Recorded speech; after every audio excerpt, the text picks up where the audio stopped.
What's going on, everybody? Before we get started on the video, this is the first stage of cultivating our own oyster mushrooms in a 5-gallon bucket. This is part one. So part two, we're gonna focus on checking up on the mycelium and their progress within that 7 to 10 days. And then we're gonna go into the fruiting and then harvesting. All right, so I hope you guys enjoyed part one, and I'll see you on the next video. Have fun and enjoy.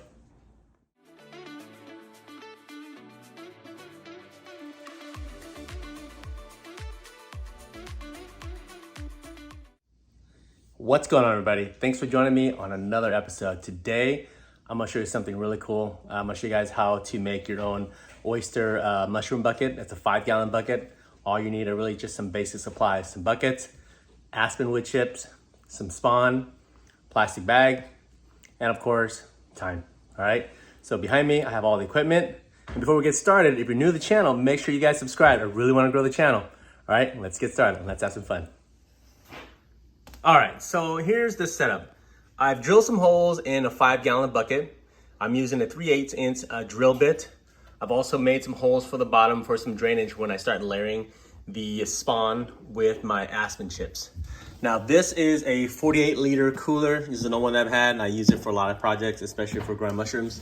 This is aspen wood chips. You wanna use that. You don't wanna use anything else, especially stay away from pine or cedar chips.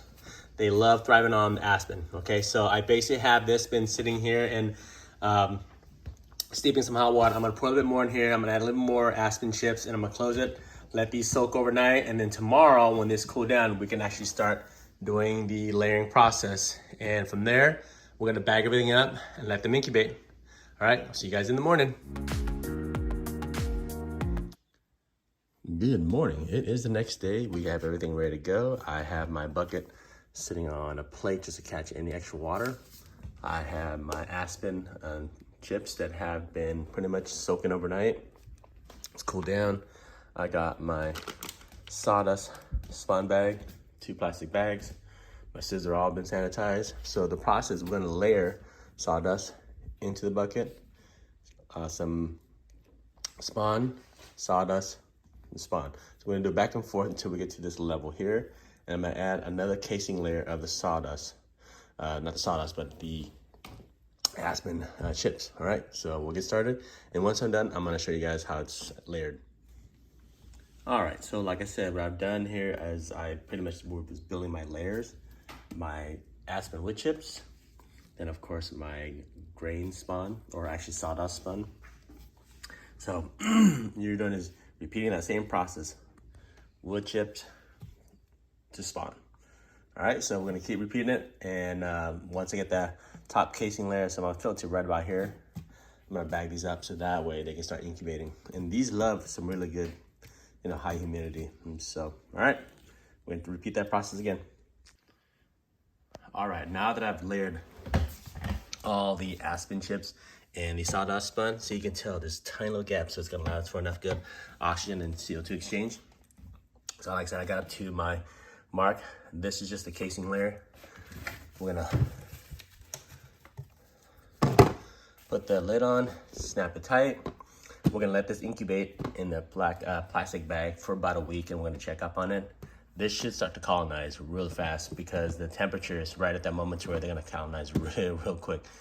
All right, so and then after that, I'm gonna work on the next one. I should have enough to do probably a little small bag or something like that. Okay, let's start on the next one. All right, everybody, now that everything's all complete, the buckets are in their individual black plastic liners for them to incubate.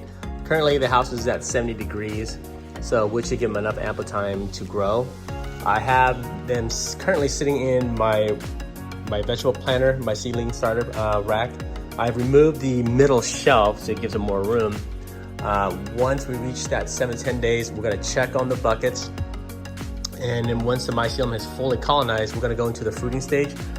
I'll remove the plastic bags. I'm gonna add the side arms, so I can basically add a nice thick sheet of polyethylene clear plastic sheeting, probably about a 3mm thickness. And then we'll start the fruiting process. Once we harvest that first batch, we're gonna go for another second harvest. And I might do another video on how to reuse the mycelium cultures from the buckets. All right, Let's wait for part 2, and I'll see you guys on the next video. Thanks for watching. Peace.